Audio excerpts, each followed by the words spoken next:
नमस्कार दोस्तों, स्वागत है आपका टेक्निकल ज्ञान में सुरेंद्र सिंह अधिकारी के साथ। दोस्तों, आज का जो टॉपिक है हमारा पावर फैक्टर। दोस्तों, पावर फैक्टर को लेकर हमारे मन में कई बार कंफ्यूजन होती है। प्रैक्टिकली कैसे इम्प्रूव होता है, कैसे कम हो जाता है, ये कई बार इस बारे में हमारी जो है कंफ्यूजन बनी रहती है। तो दोस्तों, आज हम इन्हीं सारे डाउट्स को क्लियर करेंगे। तो आइए दोस्तों, स्टार्ट करते हैं। पावर फैक्टर आखिर है क्या? दोस्तों, पावर फैक्टर जो रेशियो है between active power and apparent power, यहाँ पे मेरी जो एक्टिव पावर है वो किलोवाट है और जो मेरी अपरेंट पावर है केवी है। तो दोस्तों, इसको हम एक एग्जांपल के थ्रू समझते हैं।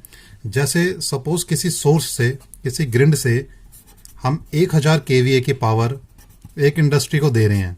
ये हमारी एक इंडस्ट्री हो गई, हम इसको 1000 केवीए की पावर दे रहे हैं यहाँ पे। तो दोस्तों, अगर मैं यहाँ पे जो है 0.8 पावर फैक्टर मेंटेन कर रहा हूँ, तो इस कंडीशन में मेरा किलोवाट कितना निकलेगा? 0.8।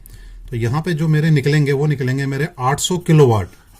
लेकिन जब यही पावर फैक्टर अगर मैं 0.9 मेंटेन करता हूँ, यहाँ पे 0.98, तो उस कंडीशन में जो मेरे जो पावर फैक्टर है, वो जो मेरा किलोवाट का जो लोड आएगा वो आएगा 0.98 इंटू 98, ये आएगा मेरा 980 किलोवाट। तो दोस्तों, आप देख सकते हैं कि कितना डिफरेंस है लो पावर फैक्टर होने में। 0.8 पे यहाँ पे 800 किलोवाट का लोड आ रहा था, लेकिन जैसे ये 0.98 हुआ तो ये 980 किलोवाट हो गया। लेकिन सीधा यहाँ पर 180 किलोवाट का जो है पावर जो है यहाँ पे एक्स्ट्रा हमें मिल गई 0.98 का पावर फैक्टर इंप्रूव करने में।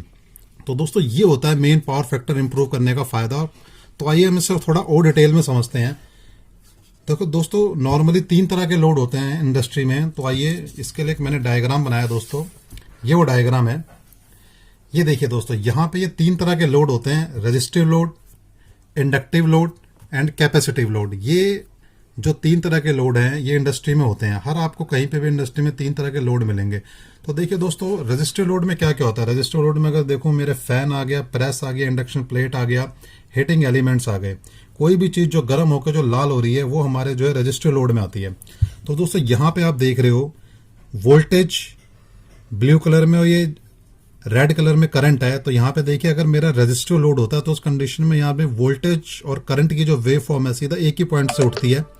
ये एक पॉइंट से उठ के सीधा एक साथ होते हुए सीधा एक पॉइंट पे जाकर ड्रॉप होती है। तो यहाँ पे यानी मेरी जो करंट और वोल्टेज है दो एक साथ चलते हैं। जब मेरी करंट और वोल्टेज एक साथ चलते हैं तो दोस्तों, यहाँ पर उस कंडीशन में जो यूनिटी पावर फैक्टर होता है, यानी ये एक पावर फैक्टर होता है, हमारा सबसे बेस्ट पावर फैक्टर होता है।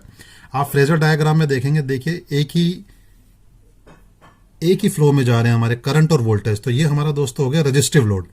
बात करता हूं मैं इंडक्टिव लोड की। दोस्तों, इंडक्टिव लोड में सिंगल और 3 फेज के इंडक्शन मोटर्स होती हैं। दोस्तों, इंडक्टिव लोड में होता क्या है, जैसे ये हमारी एक 3 फेज की मोटर है, ये उसकी कॉइल है।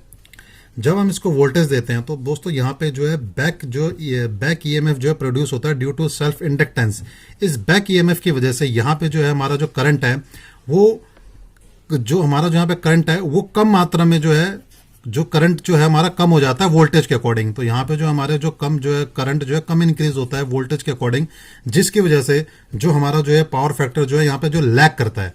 देखिए, यहाँ पे आप इस वेव फॉर्म के थ्रू समझ सकते हैं। जैसे यहाँ पे हमारे 0 से उठा ये वोल्टेज, यहाँ पे जो मेरा करंट है 90 डिग्री पीछे चल रहा है, यानी यहाँ पे पावर फैक्टर मेरा लैग कर रहा है। ये जो यहाँ से 90 डिग्री लैग कर रहा है, आप इस फेजर डायग्राम में समझ सकते हैं। ये देखिए, ये मेरा करंट है यहाँ पे और वोल्टेज हमारी सीधी जा रही है, यानी 90 डिग्री जो है पीछे चल रहा है। इस कंडीशन में जो है दोस्तों हमारा पावर फैक्टर जो है लो हो जाता है। ये 0.9 से 0.98 हो जाता है, 0.7 हो जाता है। तो ये पावर फैक्टर जो है सबसे खराब होता है इंडस्ट्री के लिए। ये वाला पावर फैक्टर सबसे खराब होता है। तो दोस्तों, मेरा जो तीसरा है वो है कैपेसिटिव लोड। अब कैपेसिटिव लोड में क्या होता है, ये जो करंट है ये 90 डिग्री जो है आगे चलता है वोल्टेज से। यहाँ पे देखिए आप, वोल्टेज जो है, जो करंट जो है पहले चल रहा है और उसके बाद जो है मेरी यहाँ पे वोल्टेज स्टार्ट हो रही है। तो यहाँ पे आप फ्रेजर डायग्राम में देख सकते हैं, करंट जो है 90 डिग्री जो है लीड कर रहा है वोल्टेज से। दोस्तों, पावर फैक्टर ये भी खराब होता है। अगर ये पावर फैक्टर ज़्यादा लीड करता है तो उस कंडीशन में पावर फैक्टर -0.9, -0.8 और -0.7 की ओर चले जाता है। तो ये पावर फैक्टर भी मेरा खतरनाक होता है, मतलब ये भी जो है इंडस्ट्री के लिए सही नहीं होता। तो दोस्तों, हम पावर फैक्टर को मेंटेन करते हैं according to inductive load. Inductive load में दोस्तों होता क्या है, जैसे हमारी जो जितनी हमारी 3 फेज की मोटर वगैरह लगी हुई है उसके अकॉर्डिंग जो हम अपने जो है कैपेसिटर बैंक जो है इसके साथ लगाते हैं, ताकि वो हमारे इस पावर फैक्टर को मेंटेन कर सकें। तो दोस्तों, इंडस्ट्री में नॉर्मली पावर फैक्टर को मेंटेन करने के लिए ही हम जो है कैपेसिटर बैंक लगाते हैं। और आप जैसा कि आपको पता ही है कि इंडस्ट्री में resistive load, inductive load, capacitive load, ये तीनों लोड जो है इंडस्ट्री में यूज़ होते हैं।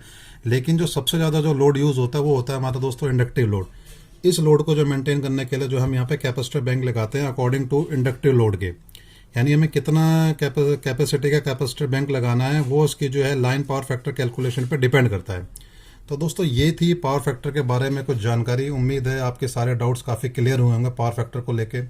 तो दोस्तों मिलते हैं अपनी अगली वीडियो में एक नए इंटरेस्टिंग टॉपिक के साथ। तब तक के लिए दोस्तों गुड बाय, जय हिंद।